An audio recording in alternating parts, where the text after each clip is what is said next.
In today's video, I'm going to teach you how to add contacts to a list in HubSpot.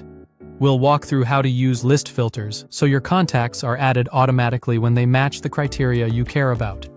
Start on your HubSpot home screen. From there, open the CRM panel and choose Segments, sometimes labeled Lists. This takes you to all your existing lists. Find the list you want to update and select it by clicking its checkbox. Take a moment to confirm you've chosen the right list, especially if multiple teams share similar names. With the list selected, click Edit to open the list builder and see the current criteria driving who belongs in it. Inside the editor, look for Add Filter Group in OR Logic. Choose this option. OR Logic is important. It tells HubSpot to include contacts who match your original criteria or this new set of rules. That way, you're expanding the list without disrupting what already works.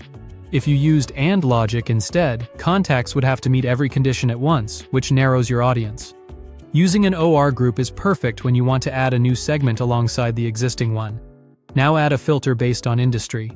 Industry is a standard data point in HubSpot and is often maintained on the company record, which HubSpot can reference when building contact-based lists. In the filter field, type SaaS and select it.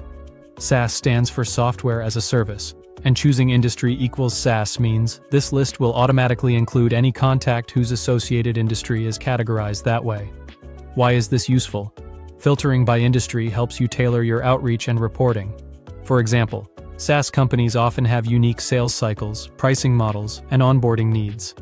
By isolating contacts from SaaS companies, you can send content that speaks directly to subscription-based models, highlight relevant case studies, and route leads to reps who specialize in that space.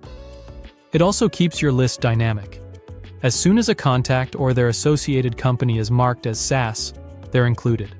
If that changes, they're removed. This keeps your audience clean, targeted, and always up to date without manual work. When you're satisfied with the filter, click Save Changes. HubSpot will recalculate the list and show you the updated count. Give it a moment if your database is large. That's it. Your list now automatically adds contacts that match the SaaS industry criteria, on top of any rules you already had. If you found this helpful, don't forget to like, share, and subscribe for more.